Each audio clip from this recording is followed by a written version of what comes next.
you. Thank you very much. Good evening and welcome to me. Now, for a very long time in this business, I was the only woman on a comedy bill because traditionally, comedy was seen as a man's world. Don't ask me why. Why are diamonds a girl's best friend and man's best friend is a dog? Our needs are very different. It was also said traditionally that women fall in love with men in powerful positions. And by that, they don't mean, Jesus, you're in a powerful position at the bar there, Seamus, will you get me a pint? They're talking about the manager and the trainee, the therapist and the client, the ski instructor and the fucking idiot. And before I could drive, the bus driver, because without question, he is the most powerful man on the bus. And to sit behind him and watch him take maybe 2 punters on the bus and then go, sorry folks, we're full up. Oh, I tell you, he just knew how to make me feel special. I nearly snogged him right there. But of course it was inevitable that women would fall in love with powerful men because we've been indoctrinated into that way of thinking since we were old enough to read the fairy tales, which said, just you be patient, little girl, because a handsome rich man is coming to get you. He's coming on a horse, he's hung like a horse, he is a horse. His name is Prince Charming and he's the favourite at 10 to 1. And you name it, from Cinderella to Sleeping Beauty, that is the plot of your average fairy tale.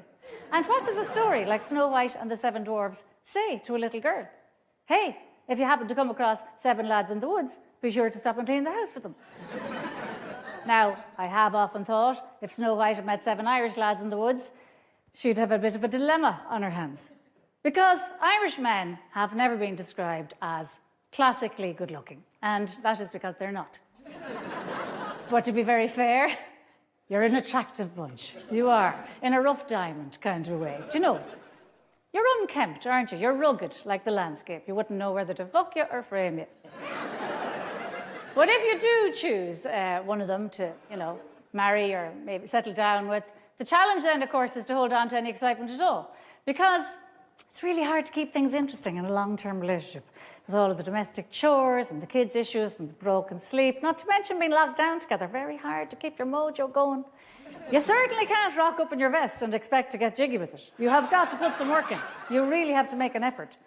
Now, some people park the sex altogether. They just can't be bothered.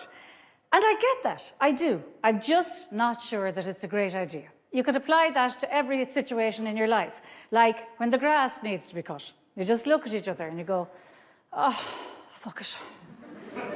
Will we just leave it? Or the house needs a look of paint. You look at each other and go, oh, fuck it. Will we just leave it? Let's just let everything fall apart. It's not ideal.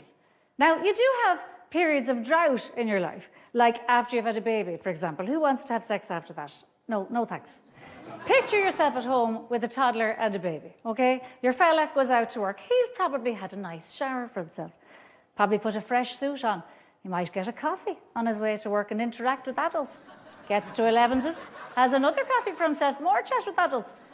Then he gets to lunchtime. Well, now, look he could get an hour for the lunch. He could get to sit down for that hour. He could get a nice meal handed to him on a plate, a hot meal. He forgets that home is a war zone. You might not have got to leave the house. You mightn't have had a shower. You're just manky interacting with toddlers and babies. You're still in your dressing gown. By 6 o'clock, you're at your wit's end. You're exhausted. Well, she's had a lovely day in the real world, so he comes home all happy-chappy, thinking he might get the leg over. He doesn't even care that you're not washed. He's not looking for anything fancy. He's just got perfectly normal blokey needs. But you think he's insane because you've been in the war zone for 10 hours. You're like a refugee who's walked for miles with a toddler and a baby trying to escape some war-torn country. And you get to the border at 6 o'clock and just as you're about to cross the border into freedom, you're met by your husband who's left the office and goes, Jesus, you're looking great. Any chance of a quick? Well, I thought that my lad was some kind of nutter. And I remember looking at him and saying, all I want is a Twix. A Twix and a cup of tea. There was a time in my life when I thought that a Twix and a cup of tea would be better than a holiday. Because a holiday would require packing and travelling and doing. Whereas the cup of tea would just be 2 minutes of bliss. But you do get your mojo back eventually, you do. So look, if you're a bloke out there in this situation and you're panicking because you're not getting any, I wouldn't worry about it. She'd probably just gone off you.